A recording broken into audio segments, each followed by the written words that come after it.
तुमच्या भेटीनं इतका आनंद झालाय की स्वामी, मी जरी महादेवाचा अवतार असलो तरी मी मनुष्य रूपात अवतार घेतला. मनुष्य रूपात आल्यावर देवालाही गुरु करावा लागतो. साक्षात राम कृष्ण दत्तगुरु यांनी गुरु केले. ते गुरुला शरण घ्या.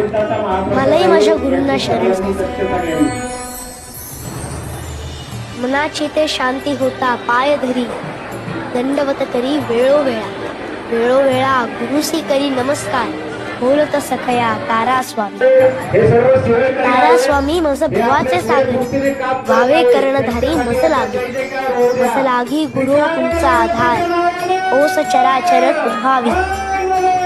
तुम्हा विण सखा मज नाही कोणी, वाटते चरणी घालू मिठी.